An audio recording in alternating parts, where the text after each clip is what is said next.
সত্যজিৎ রায়ের জন্মদিনের দিন প্রথম ভিডিওটি দিয়েছি, সেখানে গিয়ে আমরা উপস্থিত হলাম এই স্বপ্নের প্রায় রোডে। অতঃপর ওখান থেকে এই যে মেহুল, আমরা ওপরেতে উঠছি।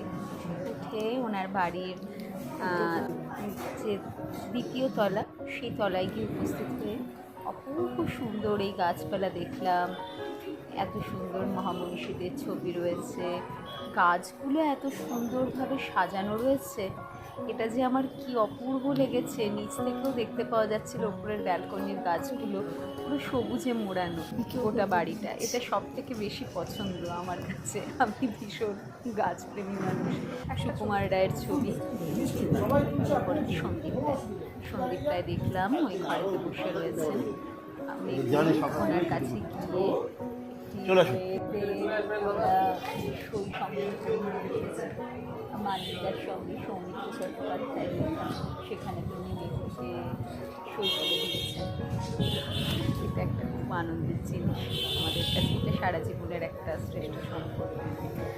তার সাথে এত সুন্দর করে সাজানো এই ঘরটা এত ভালো লেগেছে। আর তখন প্রচণ্ড ঝড় উঠে গেছে আর খানিকক্ষণের মধ্যে। এই যে বেবি নায়ক, অনেকগুলো ছবি নিয়ে কোলাজ তৈরি করা, এই পরপর সমস্ত ছবি, সন্দীপ রায়, সত্যজিৎ রায়, বিজয়া রায়, তারপরে সন্দীপ রায়, সত্যজিৎ রায়ের নিজস্ব ছবি, সন্দীপ রায়ের ছবি, ছবি আলাদা আলাদাভাবে বাঁধিয়ে রাখা এত সুন্দর করে। আর গোটি ঘরটা জুড়ে ফুল, গোলাপ ফুল,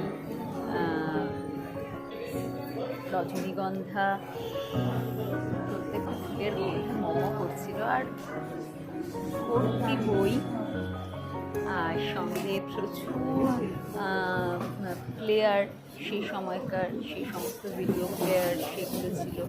এখানেতে ভদ্রলোক আমপান্না দিচ্ছিলেন, আমপান্না, মিষ্টি। আমরা যখন গেছিলাম তখন সিঙ্গাড়া শেষ হয়ে গেছিলো, তো আমরা যখন ফিরছি তখন দেখলাম সিঙ্গাড়া আবার দিচ্ছে। আমরা মিষ্টি পেয়েছিলাম, খুব সুন্দর একটা ম্যাঙ্গো মিষ্টি আর একটা চকলেট মিষ্টি। আর এই ঘরটি ওনার ঘর, সত্যজিৎ রায়ের নিজস্ব ঘর। সেই ঘরেতে এখনো পর্যন্ত ওনার ওই খাট রাখা রয়েছে, সঙ্গে আলমারি রয়েছে, কম্পিউটার রয়েছে। আর এই যে আমরা ঘুরে এলাম, তার কিছু ছবি তুললাম। সারা জীবনের শ্রেষ্ঠ সম্পদ হয়ে গেল আমার কাছে। আপনাদের কেমন লাগলো জানাবেন। Thank you for watching, by.